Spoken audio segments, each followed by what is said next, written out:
Hello students, आज हम पढ़ेंगे कि फंक्शंस कैसे बनाया जाता है। तो आपको पता है कि फ़ंक्शन बनाने के लिए 3 स्टेप रिक्वायरमेंट होते हैं: function declaration, function call and function definition. इन्हें कहते हैं elements of user defined function. अगर हमारी रिक्वायरमेंट के अकॉर्डिंग हमें कोई फ़ंक्शन बनाना हो जो फंक्शंस पहले से डिफ़ाइन ना किए गए हों, उन्हें बनाने के लिए हम यूज़ करते हैं यूज़र डिफाइंड फंक्शंस, जिस पे सबसे पहला स्टेप होता है कोई भी फंक्शन बनाने से पहले हम उसे डिक्लेयर करते हैं कि वो किस टाइप का फंक्शन है, कुछ रिटर्न कर रहा है कि नहीं, उसका नाम क्या है, पैरामीटर लिस्ट कितने हैं और बहुत सारी चीज़ें इसके बारे में। जैसे फॉर एग्ज़ाम्पल हम कोई वेरिएबल डिफ़ाइन, अगर वेरिएबल का यूज़ कर रहे हैं प्रोग्राम में, तो उसको यूज़ करने से पहले हम उसे डिफ़ाइन करते हैं, डिक्लेयर करते हैं, फिर इनिशियलाइज़ करते हैं, फिर उसके साथ ऑपरेशन परफॉर्म करते हैं। वैसे ही फंक्शंस बनाने के लिए सबसे पहले फ़ंक्शन को डिक्लेयर करना ज़रूरी होता है। फंक्शन डिक्लेरेशन पार्ट को ही हम फंक्शन प्रोटोटाइप कहते हैं।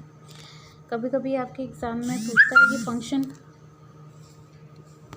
प्रोटोटाइप क्या होता है, तो फंक्शन डिक्लेरेशन को ही फंक्शन प्रोटोटाइप कहते हैं। इसके बाद बात करें कि फंक्शन डिक्लेरेशन में होता क्या है, तो उसमें भी 4 स्टेप्स इन्वॉल्व होते हैं, 4 चीज़ें जो फंक्शन को डिक्लेयर करने के लिए यूज़ होती हैं। फंक्शन टाइप, यानी कि जो हमारा फंक्शन है, हम जो भी फंक्शन बना रहे हैं वो किस टाइप का है, कोई वैल्यू रिटर्न कर रहा है कि नहीं। अगर कोई वैल्यू रिटर्न कर रहा है तो उसका रिटर्न टाइप लिखेंगे। मतलब कि कोई वैल्यू मीन्स अगर 2 वेरिएबल को हम ऐड कर रहे हैं, तो अगर वो इंटीज़र वैल्यू रिटर्न कर रहा है तो फंक्शन का टाइप इंटीज़र होगा। अगर वो कोई value integer, character, float return कर रहा है तो हम लिखेंगे उसका रिटर्न टाइप। अगर वो कोई भी वैल्यू रिटर्न नहीं करता है, समटाइम क्या होता है कि हम फंक्शन बनाते हैं विद नो रिटर्निंग, तो उन्हें हम डिक्लेयर करते हैं एज अ वॉइड। अगर फंक्शन कोई भी वैल्यू रिटर्न नहीं कर रहा है तो इट मीन्स कि वो वॉइड टाइप का है। इसके बाद कोई भी फंक्शन हम बना रहे हैं तो उसका नाम क्या है, किस नाम से उसे कॉल करेंगे हम, उसका नाम ज़रूरी होता है फंक्शन के लिए, तो फंक्शन नेम। उसके बाद कितने पैरामीटर्स उसमें इन्वॉल्व हो रहे हैं, उस फंक्शन में अगर कोई ऑपरेशन परफॉर्म हो रहा है तो कितने पैरामीटर्स की ज़रूरत पड़ रही है, या उसे पैरामीटर्स बोलते हैं या आर्ग्यूमेंट बोलते हैं। कितने आर्ग्यूमेंट की ज़रूरत पड़ रही है वो हम बोलते हैं पैरामीटर लिस्ट या arguments. And lastly semicolon. Semicolon last में, एंड में ये दर्शाता है कि हमारा स्टेटमेंट कंप्लीट हो गया है। एक स्टेटमेंट, जैसे ही हमारा एक सेंटेंस कंप्लीट होता है हम सेमीकोलन लगाते हैं। तो फंक्शन डिक्लेरेशन में हम सेमीकोलन लगाते हैं। अब अगर सिंटैक्स की बात करें तो यही 4 चीज़ें सिंटैक्स में भी इन्वॉल्व होंगी। पहला, फंक्शन टाइप या रिटर्न टाइप, फंक्शन किस टाइप का रिटर्न कर रहा है, रिटर्निंग है कि नहीं है। उसके बाद फंक्शन का नाम लिखेंगे, फंक्शन नेम। ब्रैकेट के अंदर कितने पैरामीटर्स या आर्ग्यूमेंट की ज़रूरत पड़ रही है वो लिखेंगे, एंड देन लास्टली सेमीकोलन। तो ये आपका एक सिंटैक्स हो गया फंक्शन को डिक्लेयर करने का।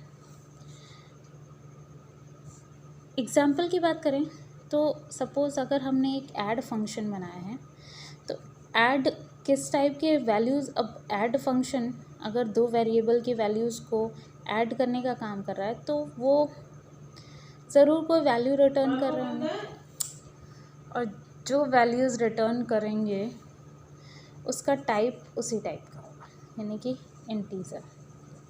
तो ऐड इंटीज़र टाइप का रिटर्न कर रहा है तो return type int. Add bracket के अंदर हम लिखेंगे पैरामीटर लिस्ट। पैरामीटर लिस्ट यानी कि कितने वेरिएबल्स उसमें इन्वॉल्व हो रहे हैं, इंट ए कॉमा इंट बी। और लास्ट में सेमी कॉलन। तो ये पूरी लाइन आपकी इंडिकेट करती है कि आपने फंक्शन को डिक्लेयर कर दिया। फर्स्ट स्टेप फंक्शन बनाने का आपने कर दिया। आप फंक्शन को एक और तरीके से भी डिक्लेयर कर सकते हैं। ब्रैकेट में आप वेरिएबल के जो नेम हैं उन्हें स्किप भी कर सकते हैं। इंट ऐड ब्रैकेट में इंट यहाँ पे वेरिएबल्स की ज़रूरत होती है, बट वेरिएबल हमारा किस डेटा टाइप का है वो ज़्यादा हमें नेसेसरी होता है लिखना। आप वेरिएबल्स का नाम फंक्शन डिफ़ाइन करते टाइम भी लिख सकते हो, यहाँ पे ज़रूरत नहीं है, ऑप्शनल है। तो इस तरीके से भी फंक्शन को डिक्लेयर किया जाता है। तो आपकी चॉइस है, आप अगर वेरिएबल नेम देना चाहते हो डेटा टाइप के साथ तो वो भी दे सकते हो, और नहीं देना चाहते हो तो वो भी कर सकते हो। सेकंड स्टेप आता है फंक्शन कॉल। फंक्शन कॉल यानी कि इंटीजर। अब फंक्शन बना लिया हमने, डिक्लेयर कर लिया, उसे कॉल करना है। उसका कुछ नाम होगा, उसी से हम कॉल करेंगे। और कहाँ कॉल करेंगे? तो मेन फंक्शन के अंदर ही हम किसी भी फंक्शन को कॉल करते हैं। तो आप देख रहे हैं कि ये लाइन तो आपकी फंक्शन डिक्लेरेशन की पार्ट हो गई, जो आपने फंक्शन डिक्लेरेशन पढ़ लिया। इंट ऐड नाम का एक फंक्शन है जिसमें 2 वेरिएबल्स की ज़रूरत है, इंट। मेन फंक्शन के अंदर हमने एक इंट वाई नाम का वेरिएबल चूज़ किया। वाई के अंदर असाइन कर दिया हमने ऐड फंक्शन को। ऐड ब्रैकेट के अंदर 2 वेरिएबल्स की बात हो रही थी, तो हमने 2 वेरिएबल्स की वैल्यूज़ को इनिशियलाइज़ कर दिया। एक तरह से ये ऑप्शनल है, आप इनिशियलाइज़ भी कर सकते हो इस टाइम। तो ऐड फंक्शन के अंदर अगर हमने 2 वैल्यूज़ इनिशियलाइज़ कर दी, इट मीन्स कि दोनों वैल्यूज़ जो भी ऑपरेशन होगा उन्हीं दोनों वैल्यूज़ पे होगा। और जो भी वैल्यूज़ आएंगी 10, 20 के साथ, जो भी फंक्शन के अंदर जो भी काम किया जाएगा, ऑपरेशन परफॉर्म होंगे, उसकी वैल्यू y को असाइन कर दी जाएगी और प्रिंट करा दिया जाएगा y की वैल्यू। तो ये लाइन आपकी कहलाती है फंक्शन कॉल। एंड जो वैल्यूज़ फंक्शन कॉल करते टाइम जो पैरामीटर्स या आर्ग्यूमेंट्स पास किए जाते हैं उन्हें हम कहते हैं एक्चुअल आर्ग्यूमेंट्स। एंड जो वेरिएबल्स पास किए जाते हैं फंक्शन डिक्लेरेशन के टाइम, वेरिएबल्स या पैरामीटर लिस्ट, उन्हें कहते हैं फॉर्मल पैरामीटर्स। तो ये तो था आपका फंक्शन कॉल का काम। फंक्शन डेफिनेशन की बात करें थर्ड स्टेप की, तो अब हमने फंक्शन को डिक्लेयर कर लिया, फंक्शन को कॉल कर लिया, बट हमारा फंक्शन क्या काम करेगा वो हम बताएंगे फंक्शन डेफिनेशन के पार्ट में।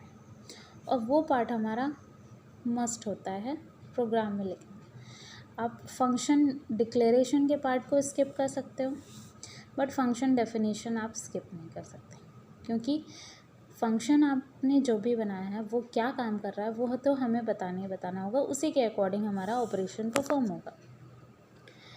तो फंक्शन डेफिनेशन भी फंक्शन डिक्लेरेशन की तरह ही काम करता है, इसीलिए फंक्शन डिक्लेरेशन पार्ट ऑप्शनल कर दिया जाता है। आप चाहो तो लिखो, आप चाहो तो ना लिखो। अगर इसमें बात करें फंक्शन डिक्लेरेशन की, तो उसमें आपने 4 चीज़ें देखी थी।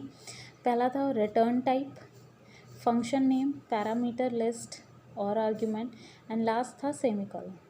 तो इसमें सेमीकोलन नहीं लगता है, बाकी सारी चीज़ें इन्वॉल्व रहती हैं। सेमीकोलन फंक्शन डेफिनेशन में नहीं लिखा जाता।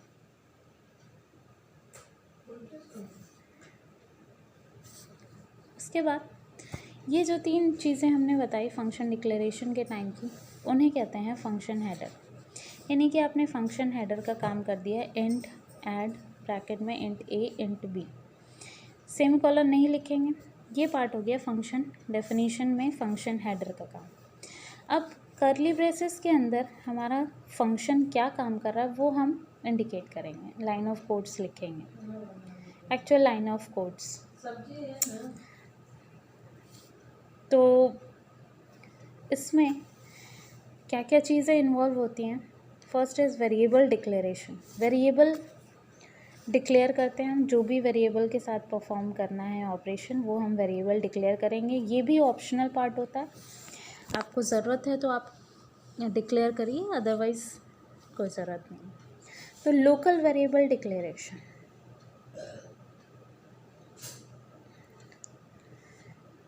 यानी कि ऐसे वेरिएबल्स जिनका scope within the function, उन वेरिएबल्स को कहते हैं लोकल वेरिएबल डिक्लेरेशन। उन वेरिएबल्स को डिक्लेयर करना है, ये ऑप्शनल पार्ट होता है। इसके बाद function statement. Function statement means कि हमारा फंक्शन क्या ऑपरेशन परफॉर्म करेगा वो लिखेंगे हम, ये मस्ट होता है। एंड रिटर्निंग स्टेटमेंट भी ऑप्शनल होता है। हमारा फंक्शन रिटर्न कर रहा है तो हम वो रिटर्न स्टेटमेंट देंगे, नहीं रिटर्न कर रहा है तो ये पार्ट स्किप हो जाएगा। तो total function header plus function body, ये सब मिला के फंक्शन डिफाइन किया जाता है, हमारा फंक्शन क्या काम कर रहा है। एग्जाम्पल की बात करें तो आप देख रहे हैं function body int add int a int b, semicolon नहीं है, इट मीन्स कि ये पूरा फंक्शन डेफिनेशन का part. Curly braces within the block क्या फंक्शन परफॉर्म करेगा। सी नाम का एक हमने वेरिएबल लिया जो कि इंटीजर टाइप का है, ये लोकल वेरिएबल, यानी कि इसका scope within the function है। C is equal to A plus B.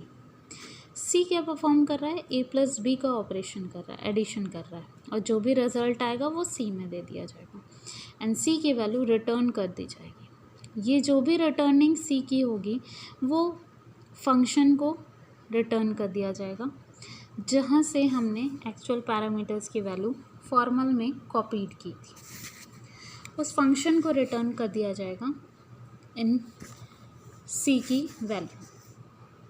तो इस तरीके से हम फंक्शन को डिफाइन करते हैं। ये था फंक्शन डिफिनीशन का काम। इस तरीके से फंक्शन को हम डिफाइन करते हैं। बात करें पैरामीटर्स की, तो अगर एक एग्जांपल लें, write a program to print sum of two variables using function. अगर दो वेरिएबल का सम हमें निकालना है यूजिंग फंक्शन, तो उसके लिए हमें एक फंक्शन बनाना पड़ेगा, फंक्शन डिफाइन करना पड़ेगा, उसे कॉल करना पड़ेगा, उसमें दो वैल्यूज़ देनी पड़ेंगी। तो आइए देखते हैं। Hash include stdio.h, hash include conio.h। Int हमें एक फंक्शन बनाना है तो हमने ऐड नाम का एक फंक्शन बनाया, या फिर सम नाम का भी एक फंक्शन बना सकते हैं। इंटीजर टाइप की रिटर्निंग है तो हमने इसे इंट टाइप का रिटर्न दे दिया। इंट ऐड ब्रैकेट में जितने वेरिएबल्स यूज़ हो रहा है, तो 2 वेरिएबल्स की बात हो रही है, इंट हमने 2 वेरिएबल्स दे दिए। लास्ट में सेमीकोलन, इट मीन्स सेमीकोलन लग रहा है तो ये फंक्शन डिक्लेरेशन का पार्ट है। मेन फंक्शन, अब मेन के अंदर हम उस फंक्शन को कॉल करेंगे। Curly braces int y is equal to add bracket में इनकी वैल्यूज़ हम इनिशियलाइज़ कर देंगे 10, 20। ये वैल्यूज़ कंपाइल टाइम भी हम इनिशियलाइज़ कर सकते हैं और रन टाइम में भी। तो रन टाइम में इनिशियलाइज़ करने के लिए यूज़र से इनपुट लेना पड़ेगा, उसके बाद उन वैल्यूज़ को हम यहाँ पे रखेंगे। तो जब वैल्यूज़ रखेंगे यूज़र एंटर करने के टाइम, तो यहाँ पे हम वेरिएबल्स का नाम रखेंगे। तो ये फंक्शन कॉल हो गया। अब आगे बढ़ें तो printf, इस y को हम प्रिंट करा देंगे। get ch, यहाँ तक हमारा प्रोग्राम कंप्लीट हो गया। बट अभी एक पार्ट बाकी है जो कि है फंक्शन डेफिनेशन। हमारा फंक्शन क्या काम कर रहा है, 10, 20 के साथ एक्चुअली में हम क्या परफॉर्म करना चाह रहे हैं। तो इंट ऐड ब्रैकेट में इंट ए इंट बी, यहाँ पे वेरिएबल्स का नाम डिक्लेयर करना मस्ट होगा। यहाँ पे आप ऑप्शनल हैं, डिक्लेयर ना करो तो भी चलेगा, बट यहाँ पे डिक्लेयर करना मस्ट है। हमने इंट ए इंट बी 2 नाम दे दिए, ब्रैकेट, फंक्शन डेफिनेशन हो गया। कर्ली ब्रेसेस के अंदर क्या करेगा ये फंक्शन? तो एक सी नाम का वेरिएबल हमने लिया, c is equal to A plus b कर दिया, रिटर्न सी। अब अगर प्रोग्राम की बात करें तो जैसे ही प्रोग्राम यहाँ पे इस लाइन पे पहुँचेगा ऐड ब्रैकेट में 20, तो जैसे ही ये ऐड फंक्शन को हम कॉल करेंगे ये फंक्शन डेफिनेशन के पास आएगा, और जैसे ही फंक्शन डेफिनेशन के पास आएगा ये जो एक्चुअल पैरामीटर्स की जो वैल्यूज़ हैं या एक्चुअल आर्ग्यूमेंट की जो वैल्यूज़ हैं वो कॉपी हो जाएंगी इन दो वेरिएबल्स के अंदर। ऑलवेज एक्चुअल पैरामीटर्स की जो वैल्यूज़ होती हैं वो फॉर्मल पैरामीटर्स में कॉपी की जाती हैं, तो इनकी वैल्यूज़ फॉर्मल में कॉपी कर दी जाएगी, यानी कि 10, 20, 10 आ जाएगा ए में एंड 20 आ जाएगा बी में। इसके बाद आप देख रहे हो सी है, इसमें c is equal to A plus b, a and b की वैल्यू है 10, 20, यानी कि यहाँ पे जो ऑपरेशन परफॉर्म होगा वो होगा 10 + 20 दैट इज़ 30। सी में 30 असाइन हो जाएगा, रिटर्न करेगा 30 कैसे रिटर्न करेगा? जहाँ से इसने कॉपी किया है एक्चुअल पैरामीटर्स की वैल्यू को, यानी कि जो फंक्शन कॉल हो रहा है, तो इस पूरे फंक्शन की जो वैल्यू हो जाएगी वो हो जाएगी 30, और y की वैल्यू हो जाएगी 30, y की वैल्यू को हम प्रिंट करा देंगे, तो रिज़ल्ट विल बी 30, आंसर आ जाएगा 30। यानी कि आपने देखा कि दो वेरिएबल का हमने सम किया यूजिंग फंक्शन, और यहाँ पे मेनली दो काम हो रहे हैं, एक हम फंक्शन को कॉल कर रहे हैं, फंक्शन को डिफ़ाइन कर रहे हैं, और दूसरा फंक्शन की वैल्यूज़ एक्चुअल की जो वैल्यूज़ हैं वो फॉर्मल में कॉपी की जा रही हैं। तो इस तरीके से हम फंक्शन भी बना सकते हैं। तो हमारा प्रोग्राम जितना शॉर्ट होता जाएगा उतना ही काफ़ी इसकी रीडेबिलिटी स्ट्रॉन्ग होती जाएगी। एक और प्रोग्राम की बात करें तो write a program to print square of any given integer using function. हमें किसी नंबर का जो भी यूज़र इनपुट करेगा उसका हमें स्क्वायर प्रिंट कराना है। तो हम देख रहे हैं कि यहाँ hash include stereo and conio square print कराना है, उसके लिए हम एक स्क्वायर नाम का फंक्शन ले सकते हैं। हमने स्क्वायर नाम का एक फंक्शन ले लिया, हमें वैल्यूज़ पता नहीं है कि गिवन इंटीजर, तो हो सकता है उसके रिटर्निंग हम वो वैल्यूज़ फ्लोट में भी ले सकते हैं। तो हमने फ्लोट नाम का रिटर्न टाइप दे दिया, फ्लोट स्क्वायर ब्रैकेट में जिस वेरिएबल का हमें स्क्वायर कराना है, तो मे बी वो वेरिएबल भी फ्लोट होगा, तभी उसकी जो उसका जो स्क्वायर आएगा वो फ्लोट में आएगा। तो हमने फ्लोट एक्स ले लिया, सेमीकोलन, तो ये लाइन फंक्शन डिक्लेरेशन कहलाएगी। इसके बाद मेन फंक्शन के अंदर हम उस फंक्शन को कॉल करेंगे जो फंक्शन हमने बनाया है। तो उसके लिए हमने दो वेरिएबल्स की वैल्यूज ली, float m n, enter printf enter the number. अब यूज़र से हम एंटर कराएंगे वो number, scanf %f ampersand m. Maybe वो जो नंबर है वो फ्लोट भी हो सकता है, तो हमने एफ ले लिया है और एम में उसे स्टोर करा लेंगे। एन के अंदर असाइन कर दिया हमने स्क्वायर ऑफ एम, एम जो वेरिएबल यूज़र एंटर करेगा उसका स्क्वायर यानी कि फंक्शन, और प्रिंट करा दिया %f n, n को हम प्रिंट करा देंगे। Get ch curly braces. इसके बाद float square float of x, वही लाइन फंक्शन डेफिनेशन के लिए। कर्ली ब्रेसेस में ये क्या काम कर रहा है? एक्चुअली फ्लोट p ले रहा है एक variable, p is equal to x into x कर रहा है और रिटर्न कर दे रहा है p। तो आप देख रहे हो जैसे ही ये फंक्शन कॉल होगा, अगर सपोज़ यूज़र ने कोई वैल्यू एंटर की जो कि फ्लोट वैल्यू है, सपोज़ उसने 10 एंटर किया 10.0, तो 10.0 यानी कि जैसे ही फंक्शन कॉल होगा 10.0 एक्चुअल पैरामीटर्स है वो फॉर्मल में कॉपी हो जाएगा, यहाँ पे 10.0 आ जाएगा। जैसे ही फंक्शन कॉल होगा ये फंक्शन डेफिनेशन पे आएगा और क्या करेगा, p is equal to 10.0 into 10.0 कर देगा, दैट इज़ 100.00, तो रिटर्न कर देगा 100.00 किसे?